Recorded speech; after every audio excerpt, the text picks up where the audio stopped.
Oaxacan nightmares, Day of the Dead skulls, trees of life, and black pottery. See what I mean?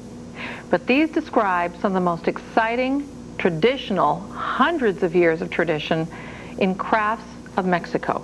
Our expert today is Christina Richter. This one. This is the one I really like. This is beautiful.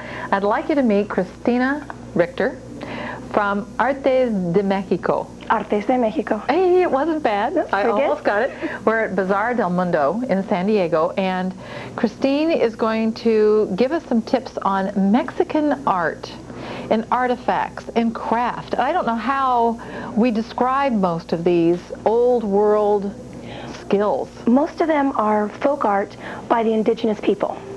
So the people who were there before the Spanish, basically any of the Indians who were there, they're the ones who do the folk art.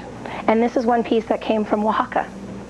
Oaxaca? Oaxaca, one of the states. All right, now this is black, I call it pottery. What is it really? Is it pottery? It's actually a regular terracotta, a regular clay. The uniqueness is in the firing process. And they eliminate all oxygen from the kiln, and that turns the carbon ions black instead of turning red. That's all there is to it. Reduction firing pottering. It was actually developed in Coyotepec in the state of Oaxaca.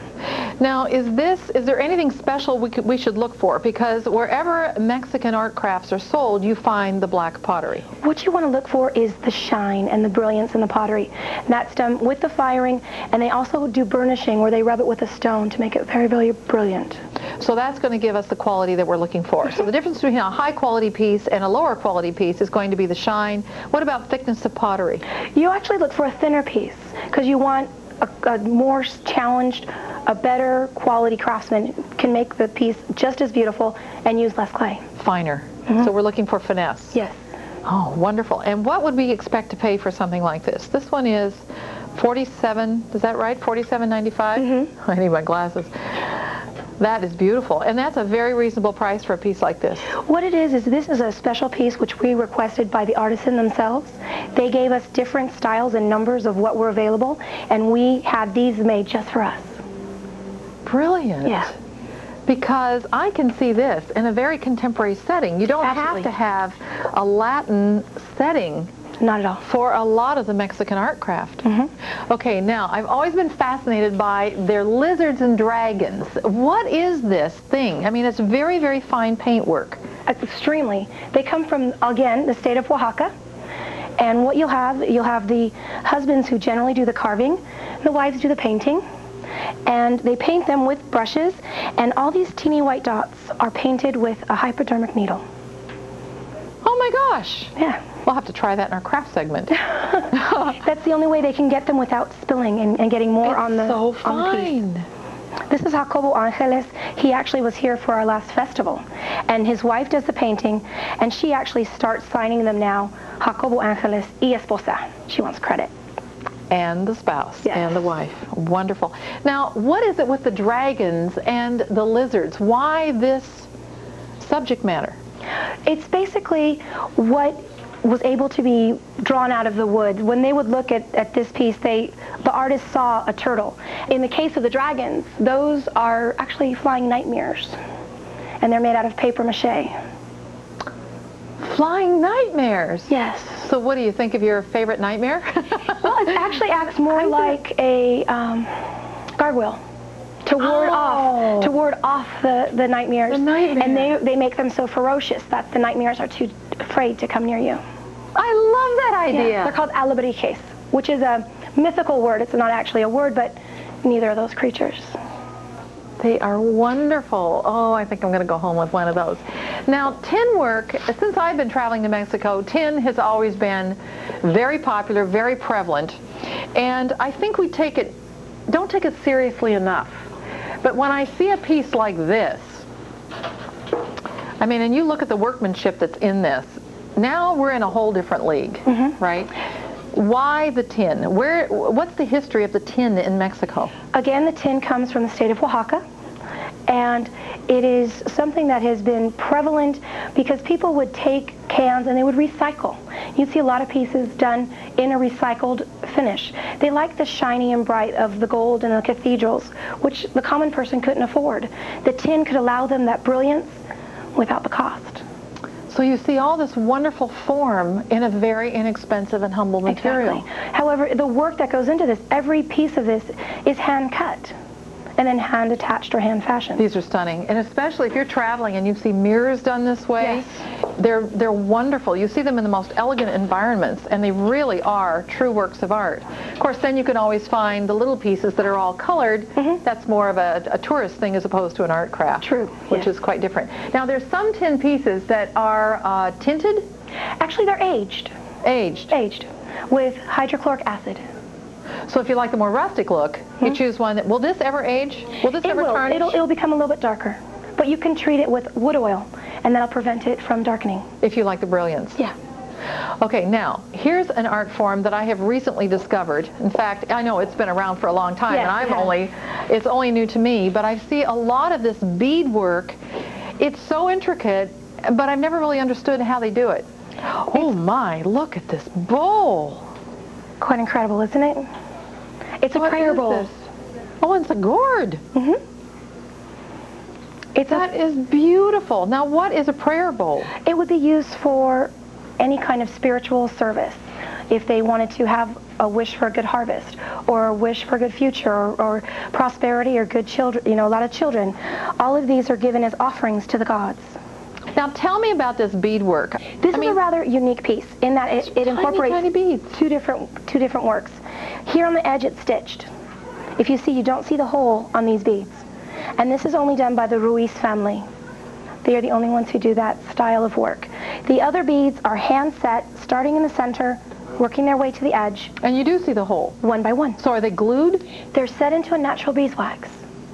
Beeswax? So this is actually quite fragile. I mean, you wouldn't want this to come near heat or... Actually, it does just fine in heat as long as you don't touch it. The heat just actually preserves it and keeps it nice and tacky.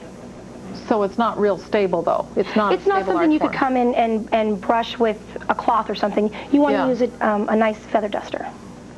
This is incredible. And then there's all the animals, all the other brickwork. What would you pay for something like this? Shall I look? Certainly. $1,000. Well, you know... The man hours, the time, the creativity, and the culture. And the culture, and the art, just the graphics alone. I mean, it's truly an art and a craft. Yes. And it's not a, let's do this and we'll put this here and we draw it and we sketch what we're going to do. This work is all coming out of the peyote, which is what they use when they do their imagery. And this work is all done at one time when they're designing the piece. It just flows from them. It's quite spiritual. My, I am learning so much. This is certainly not a tourist, this is a real collector's item. Absolutely. And these are the Huichol Indians from Nayarit. The trees of life are another long-time tradition. Absolutely. They date back about 800 years. It basically is letting you know what's required to continue life. You have the open flowers and you have the buds here, showing the circle of life.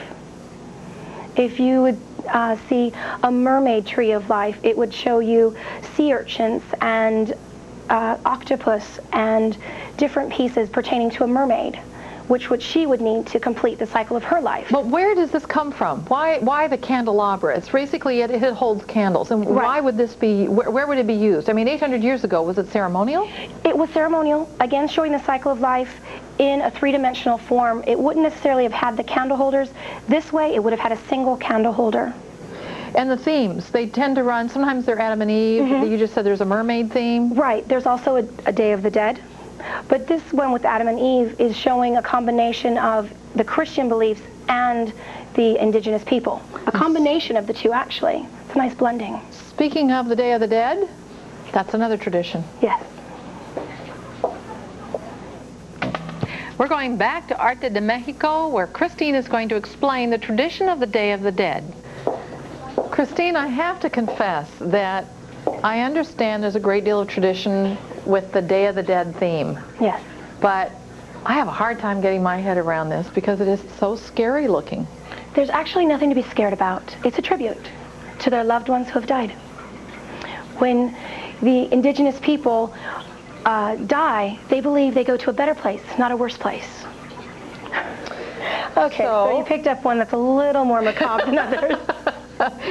Now, what would I do? I mean, if I were Mexican and living in a village, which is where many of these traditions started. In southern Mexico. In southern Mexico. Yes, yes. What would I do with these figures? What do they represent? They represent your ancestors who have departed. And most of them, if you see, have smiles on their faces. They do. It's the grin. Yeah. It's the skeleton that's grinning, I think. But it's not a grimace. It's a laughter. They're used for social commentary. The skeleton can say so much more than a living person could. They can get away with it as a social commentary.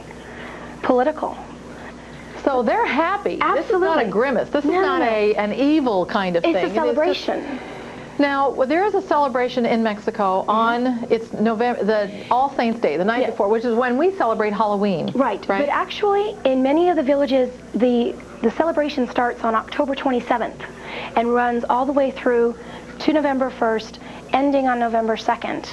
November 1st is for the children who have died, November 2nd for the adults who have died. Thank you so much. This has been a real education for me, and I've been to Mexico many times.